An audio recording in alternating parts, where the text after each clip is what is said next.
Buenos días a todos y bienvenidos. Quiero empezar haciéndoles una pregunta muy directa. ¿Alguna vez se han parado a pensar cómo sería vivir sin libertad, sin el derecho a decidir sobre su propia vida, sobre dónde trabajar, con quién casarse, o incluso si merecen un descanso? Eso, en esencia, fue la esclavitud, un sistema en el que millones de personas fueron tratadas como propiedad, como simples objetos, y no como los seres humanos que eran. Hoy vamos a adentrarnos en uno de los temas más profundos y complejos de nuestra historia, la esclavitud. Un fenómeno que se extendió durante miles de años, que dejó una marca imborrable en la sociedad y la economía mundial, y que aunque fue abolida oficialmente hace más de un siglo, sus ecos y consecuencias resuenan con fuerza hasta nuestros días. Mucha gente cree que la esclavitud comenzó en América, pero la realidad es que sus raíces son mucho más antiguas. Si viajamos a civilizaciones como Egipto, Grecia o la poderosa Roma, encontraremos que la esclavitud ya era una parte fundamental de su estructura social. En aquellos tiempos, muchos esclavos eran prisioneros de guerra, capturados en batalla. Otros eran personas que, ahogadas por las deudas, no tenían más opción que convertirse en siervos de sus acreedores para saldarlas.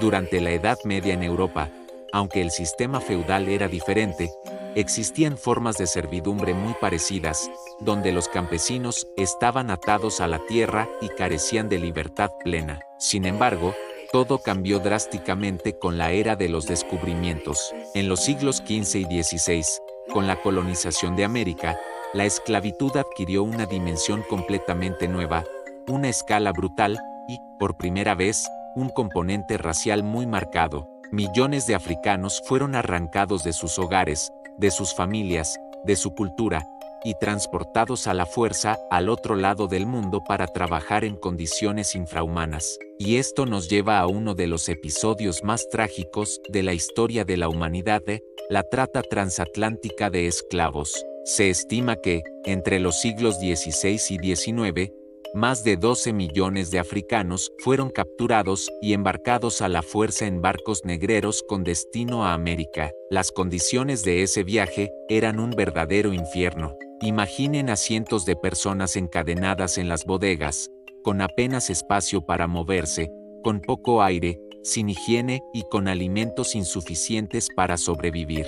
La tasa de mortalidad era altísima. Muchos morían antes siquiera de ver la tierra prometida de sus captores. Una vez en América, el horror continuaba. Los supervivientes eran vendidos y forzados a trabajar en plantaciones de caña de azúcar, algodón y tabaco, o en las profundidades de las minas. Las jornadas eran interminables y agotadoras, desde el alba hasta el anochecer. Los castigos físicos eran una práctica habitual y extremadamente cruel. Se les negaba la educación, la libertad de practicar sus propias religiones y, en muchos casos, se les prohibía formar una familia, rompiendo lazos y destruyendo cualquier sentido de comunidad. Pero a pesar de esta opresión sistemática y brutal, el espíritu humano es increíblemente resiliente. Los esclavos nunca, jamás, dejaron de resistir. Hubo rebeliones a gran escala, levantamientos armados que sembraron el miedo entre los esclavistas. La más famosa y exitosa de todas fue la que dio lugar a la independencia de Haití en 1791, un hito histórico que demostró que la libertad era posible. Pero la resistencia no siempre fue violenta. También existió una resistencia cultural, silenciosa pero poderosa. Mantener vivas sus canciones, sus lenguas, sus religiones y sus costumbres africanas se convirtió en un acto de desafío, una forma de preservar su identidad y su dignidad en un mundo que intentaba arrebatárselo todo. Es crucial entender que la esclavitud fue el motor económico de la época. Mientras las potencias coloniales como España, Portugal, Inglaterra y Francia se enriquecían a niveles inimaginables, ese crecimiento se construía sobre el sufrimiento y la explotación de millones de personas. El azúcar que endulzaba el té en Europa, el tabaco que se fumaba en los salones de París y el algodón que alimentaba la revolución industrial en Inglaterra, todo ello estaba manchado de sangre, sudor y lágrimas. Afortunadamente, la conciencia humana comenzó a despertar. Durante los siglos XVIII y XIX, surgieron con fuerza los movimientos abolicionistas. Personas de fe, intelectuales, políticos y ciudadanos comunes empezaron a denunciar la crueldad y la inmoralidad de la esclavitud.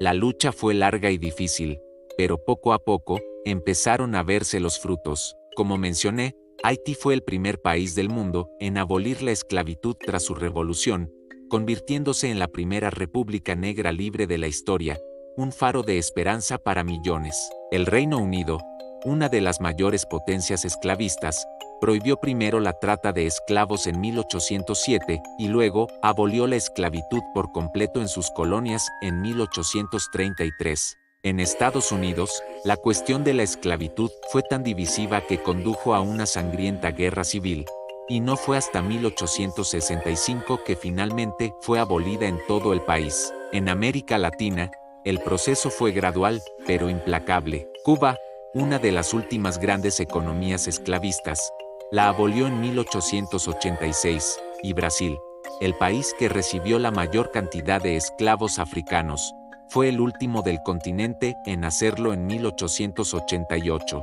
Pero no se equivoquen, la abolición no fue un regalo. Los dueños de esclavos lucharon con uñas y dientes para mantener sus propiedades, porque veían en la libertad de otros la pérdida de su propia riqueza y poder. Ahora bien, sería un error pensar que la esclavitud es solo una reliquia del pasado, algo que estudiamos en los libros de historia. Aunque la esclavitud, tal como la conocemos, fue abolida legalmente en todo el mundo, hoy en día existen lo que llamamos formas modernas de esclavitud. Según datos de las Naciones Unidas, se calcula que más de 40 millones de personas en todo el mundo viven actualmente en condiciones de esclavitud moderna. ¿Qué significa esto? Incluye la trata de personas, donde mujeres, hombres y niños son secuestrados o engañados y vendidos para explotación. Incluye el trabajo infantil forzado, donde millones de niños son privados de su infancia y obligados a trabajar en condiciones peligrosas. Incluye la explotación laboral extrema, donde trabajadores migrantes son despojados de sus pasaportes y obligados a trabajar sin derechos ni libertad. E incluso incluye los matrimonios forzados, donde niñas y mujeres son obligadas a casarse en contra de su voluntad. Esto nos demuestra de manera contundente que la esclavitud no es solo un problema del pasado, es un desafío muy real y presente que, como sociedad global, tenemos la obligación de enfrentar y erradicar. Para terminar, quiero que nos quedemos con una idea clara: la esclavitud fue, sin duda, uno de los capítulos más oscuros y vergonzosos de la historia de la humanidad. Pero al mismo tiempo, es una increíble historia de resistencia, de lucha incansable por la libertad, y de la inquebrantable dignidad del ser humano frente a la opresión más absoluta. Recordar la historia de la esclavitud no es simplemente mirar hacia atrás con tristeza o culpa, es, sobre todo, una advertencia para nuestro presente y nuestro futuro.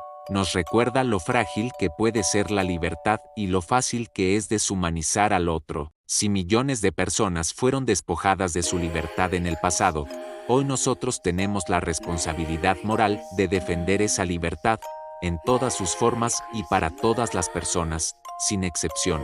Muchísimas gracias por haberme acompañado en este viaje a través de la historia. Si este tema te ha parecido importante y quieres seguir aprendiendo con nosotros, no olvides darle a me gusta, suscribirte al canal y activar la campanita para no perderte nuestros próximos videos. Hasta la próxima.